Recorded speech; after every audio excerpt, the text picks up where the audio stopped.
Modern architecture is ugly.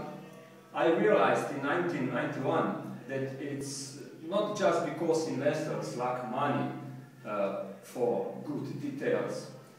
Even the wealthy ones are only prepared to spend as much as they think will conceal various injuries. Modern is ugly because architects don't take into account the capacity to design and reprogram changes in the visual characteristics of some materials or details, such as TV, displays and holograms.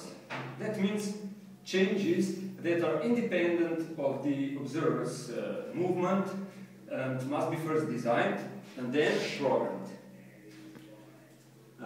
Modern is ugly because modern architects are not skilled enough to make use of more dimensions of this new space within space. Programming has been developing, but design methods have not. And believe it or not, this has been going on now for 20 years. That's why I think modern architects are ugly and boring too.